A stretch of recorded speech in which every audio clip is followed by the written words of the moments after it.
من التكويني العسكري القاعدي المشترك، والدفعة 47 من التكويني الأساسي، وكذا الدفعة 44 من دورة القيادة والأركان. التغطية لمن البلالة.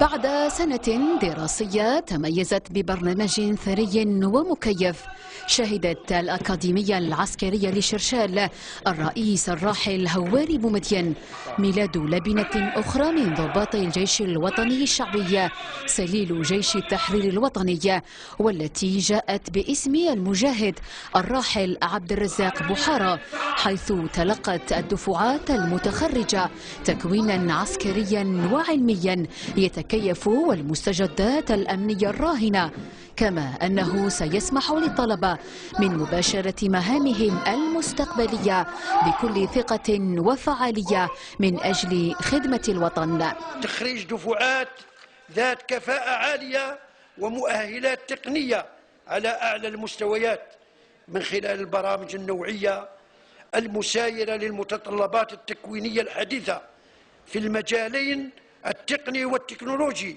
المبنية على أسس ومبادئ التكوين المعياري، والموجه للطلبة الضباط العاملين والضباط المتربصين بدورة القيادة والأركان، وكذا ضباط وطلبة البلدان الشقيقة والصديقة. لقد شهد الموسم الدراسي 2015-2016 نشاطا مكثفا وتكوينا نوعيا رفيعا بالدرجة الأولى، بهدف الوصول إلى مسار تكويني ملائم وعصري لضباط الجيش الوطني الشعبي. وبعد أداء المتخرجين للقسم، قام السيد الفريق أحمد قيد صالح نائب وزير الدفاع الوطني رئيس أركان الجيش الوطني الشعبي ومرافقوه بتقليد الرتب وتوزيع الشهادات على المتفوقين الأوائل.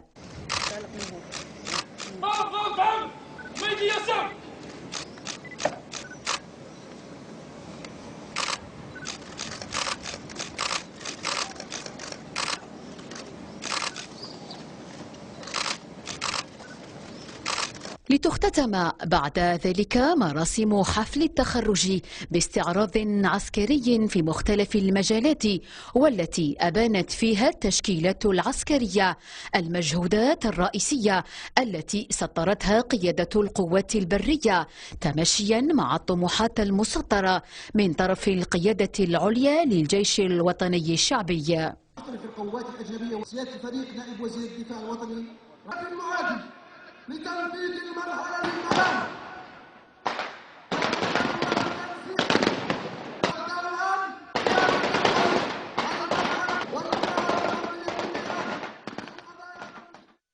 تربويا أجمعتنا كذا ضباط وطلبة البلدان الشقيقة والصديقة.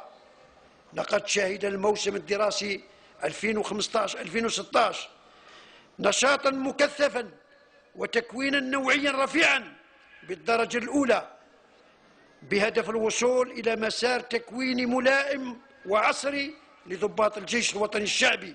وبعد أداء المتخرجين للقسم، قام السيد الفريق أحمد قيد صالح نائب وزير الدفاع الوطني الراحل هواري بومدين ميلاد لبنة أخرى من ضباط الجيش الوطني الشعبي سليل جيش التحرير الوطني، والتي جاءت باسم المجاهد الراحل عبد الرزاق بحارة، حيث تلقت الدفعات المتخرجة تكوينا عسكريا وعلميا يتكيف والمستجدات الأمنية الراهنة، كما أنه سيسمح للطلبة من مباشرة مهامهم المستقبلية بكل ثقة وفعالية من أجل خدمة الوطن. تخريج دفعات ذات كفاءة عالية ومؤهلات تقنية على أعلى المستويات من خلال البرامج النوعية المسايرة للمتطلبات التكوينية الحديثة في المجالين التقني والتكنولوجي، المبنية على أسس ومبادئ التكوين المعياري،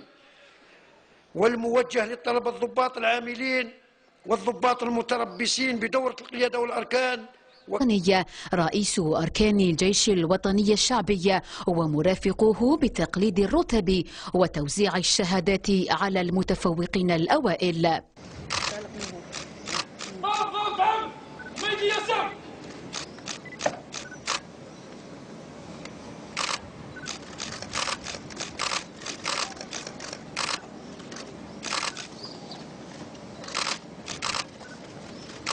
لتختتم بعد ذلك مراسم من التكويني العسكري القاعدي المشترك والدفعة 47 من التكويني الأساسي وكذا الدفعة 44 من دورة القيادة والأركان. التغطية لمنال بالعلا.